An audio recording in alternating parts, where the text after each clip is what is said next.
जी जुड़ चुके हैं महामंत्री पीसीसी के। बहुत बहुत स्वागत करता हूं चावला जी आपका हमारे इस खास शो में। और मैं साथ ही साथ रुद्र अवस्थी जी वरिष्ठ पत्रकार हमारे साथ जुड़े हुए हैं। रुद्र जी का भी बहुत बहुत स्वागत करता हूं। सबसे पहले अमरजीत चावला जी आपके पास आता हूं। हमें संजय श्रीवास्तव जी ने भी ज्वाइन कर लिया है, बीजेपी के वरिष्ठ नेता प्रवक्ता। संजय जी स्वागत करता हूं आपका। और सबसे पहले चावला जी आपके पास आता हूं। बड़े मेहमान आ रहे हैं साहब छत्तीसगढ़ में, लेकिन अच्छी बात यह नहीं है कि वो आकर के तारीफ नहीं कर रहे हैं, क्योंकि केंद्र जब आप दिल्ली जाते हैं तो वहां से तो इनाम ले आते हैं, पर मंत्री आकर के जमीनी स्तर पर बहुत सारी कमियां दिखाते हैं। अब छत्तीसगढ़ के सीधे साधे भोले भाले लोग और आदिवासी सोच रहे हैं चक्कर क्या है।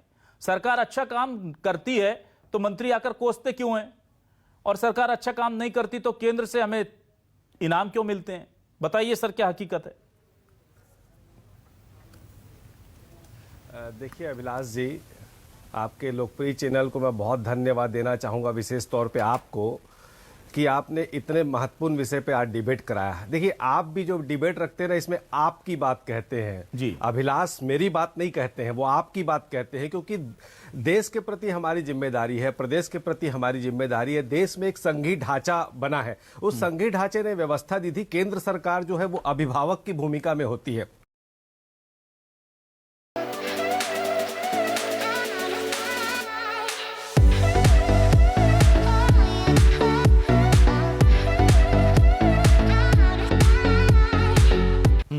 और कर संग्रहण का जो हिस्सा है वो छत्तीसगढ़ ये नहीं कह सकता कि हमने सर्वाधिक कर संग्रहण में अपनी हिस्सेदारी दी तो पूरा पैसा हमको ही दो। एक तरीका होता है कि हमारा कुछ हिस्सा आप रखते हैं और हमारे हिस्से का पैसा हमको देते। कोई आप खैरात नहीं बांटते, कोई एहसान नहीं करते। असल में सच्चाई ये है कि आकांक्षी जिलों के दौरे के नाम से भारतीय जनता पार्टी की छत्तीसगढ़ में सरकार बनाने की जो आकांक्षा है, उसकी पूर्ति किस बेईमानी से की जाए, इसको देखने के लिए केंद्र के मंत्री आ रहे हैं। इसके पहले राजस्थान में भी 10 केंद्रीय मंत्री गए थे और वहां से आने के बाद उन्होंने अपने मोदी जी को रिपोर्ट देने के बजाय नड्डा जी के साथ बैठक की, और उनको यह मालूम चल गया कि छत्तीसगढ़ में बीजेपी का नड्डा गायब हो चुका है।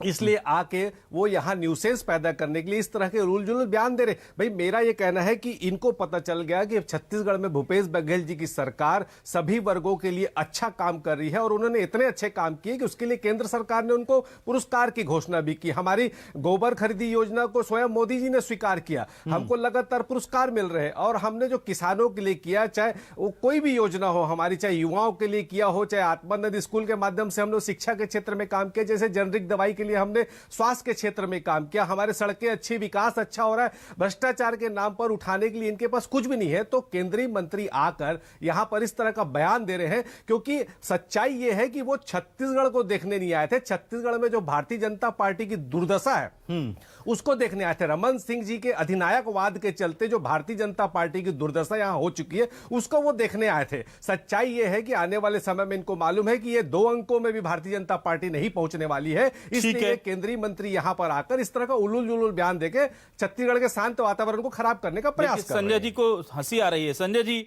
इतना गंभीर आरोप लग रहा है। देखिए चाहूंगा, बड़ा महत्वपूर्ण सवाल है और जो सिंधिया जी ने चुनौती भी दी।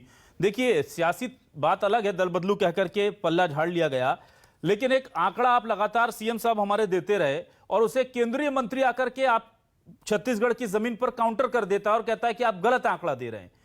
तो फिर क्रेडिबिलिटी की बात आती है, फिर जनता के सामने विश्वास की बात खड़ी होती है कि किस पर करें। तो क्या सरकार का फर्ज नहीं है, चलिए भूपेश बघेल साहब नहीं तो कोई केंद्रीय मंत्री आकर कहे कि ठीक है ये आंकड़े हम रख रहे हैं, आप दिखाइए आपने कहां पैसे दिए। बजाय इसके आप लोग ऐसा लग रहा है कि इस जंग से पीछे हट गए जब चुनौती आई तो।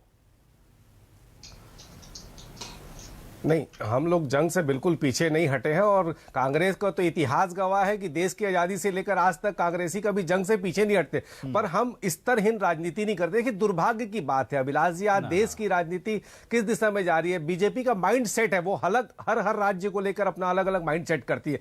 छत्तीसगढ़ एक ऐसा प्रदेश है जहां पर हिंदू मुसलमान या राम भगवान के नाम से राजनीति नहीं हो सकती, क्योंकि राम हमारे आराध्य है। तो हमने यहाँ कौशल्या मंदिर बनाया, जिनको 15 साल में इन्होंने कभी नहीं बनाया। हमने राम वन संगमन पथ बनाया, तो ये उनका हथियार यहां चल नहीं सकता। किसान भी खुश है, यहां पे युवा भी खुश है, वो हथियार नहीं चल सकता। तो अब इन्होंने क्या देखा, हमारा 55,181 करोड़ रुपए देने के बजाय चोरी ऊपर से सीना चोरी का काम करे। भाई आप बोलते हो कि 3 साल में हमने 1 लाख करोड़ रुपए दिया, मैं बोलता हूं स्वागत है। हम कब बोल रहे हैं आपने नहीं दिया? हम कब बोल रहे हैं कि केंद्र सरकार असहयोग कर रहा है? हम तो ये कह रहे हैं कि आप 1 लाख करोड़ दिए, ठीक है। 2011, 12, 12, 13, 13, 14 में मनमोहन सिंह की सरकार में हमारे केंद्रीय मंत्रियों ने 3 साल में 1,69,000 करोड़ रुपए दिया था। तो कोई एहसान थोड़ी किया था, हमारा राज्यांश का हिस्सा हमको मिलता है। ये संघीय ढांचे की व्यवस्था है। देखो, दुर्व्यवहार करना और आरोप प्रत्यारोप करना ये बहुत आसान काम है। आज छत्तीसगढ़ में भारतीय जनता पार्टी की जमीन लेकिन पूरी एक तरह बात से बताइए खिसक ना, चुकी। देखो, ये दुख होता है। चैलेंज तो अरे आप ही खुशी लोगों ने तब दिया था। होती।